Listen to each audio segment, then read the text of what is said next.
तरह की कार्रवाई करने की बात किसी भी अधिकारी द्वारा या किसी भी सांसद द्वारा, मंत्री जी द्वारा कही गई हो, तो ये 55 दिनों के बाद भी हम जहां से चले थे वहीं खड़े हैं। हालांकि हमारा संगठन लगातार प्रयास कर रहा है और हमेशा करता रहेगा, और हमारे संगठन द्वारा 12 जनवरी के एक बड़े धरने की घोषणा भी की जा चुकी है। लेकिन सरकार के कान में 3 राज्यों में अपनी सत्ता हासिल करने के बावजूद भी कहते हैं कि जिस वृक्ष पर पेड़ फल लगते हैं वो वृक्ष झुक जाता है, लेकिन यहाँ ऐसा नजर नहीं आ रहा है। ये बीजेपी रूपी पेड़ इस तरह का है कि फल लगने के बाद भी ये झुकने को तैयार नहीं है। हम समझ नहीं पा रहे हैं इनकी मंशा को, क्या मंशा है।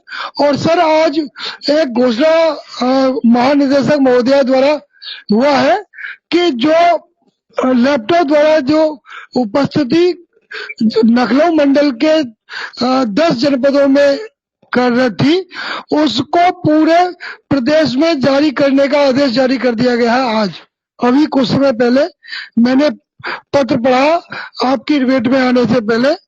तो ये महोदया तो डीजी साहब जो विवेकानंद आनंद जी थे उनसे भी 2 कदम आगे निकली, लेकिन आप लैपटॉप द्वारा या कंप्यूटर द्वारा, मोबाइल द्वारा ऑनलाइन हाजिरी लेना।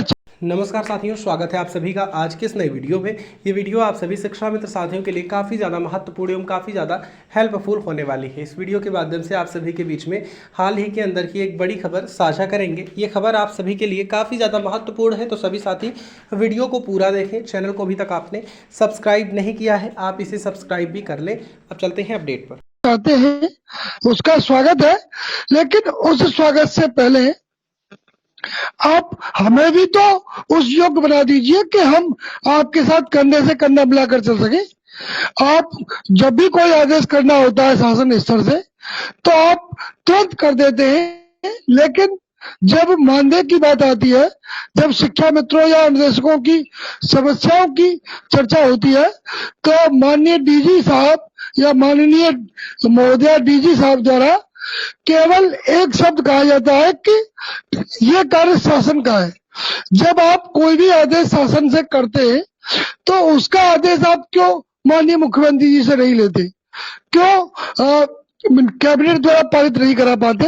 लेकिन कोई शिक्षा मित्रों के प्रतिकूल आदेश करना होता है तो आप तुरंत आदेश करते हैं।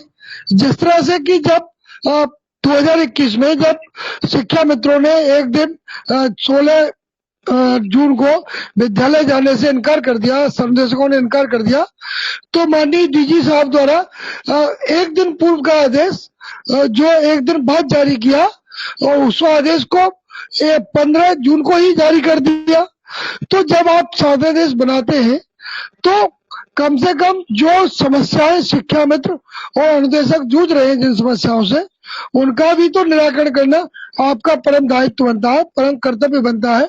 आप शासन में बैठे हैं, शिक्षा मित्र और अनुदेशकों के लिए आप माई बाप हैं, तो जो भी आदेश कर रहे हैं उसका क्या परिणाम प्रतिकूल होगा, क्या उसका परिणाम अनुकूल होगा, इस बारे में भी तो शासन को विचार करना चाहिए।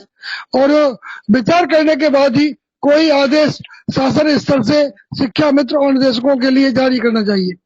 और सर, इस वर्ष जैसे कि पूर्व काल में शिक्षा मित्रों को और अनुदेशकों को शिक्षक डायरी दी जाती थी, तो इस वर्ष शिक्षा मित्रों के लिए मथुरा जनपद में शिक्षक डायरी भी नहीं दी गई है।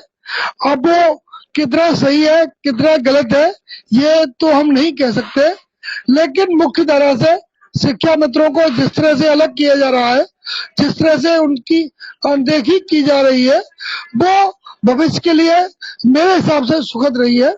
शिक्षा मित्रों के साथ, अनुदेशकों के साथ जब आप समान कार्य ले रहे हैं तो उनके लिए समान वेतन की व्यवस्था भी इस सरकार की नैतिक जिम्मेदारी बनती है। जी सर। आप ठीक कह रहे हैं, कोई सुनने वाला तो हो।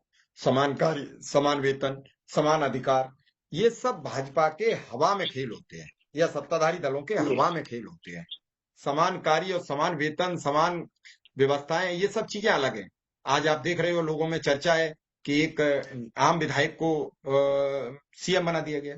जब सत्ता का हम विकेंद्रीकरण कर लेते हैं, सत्ता हम में निहित हो जाती है।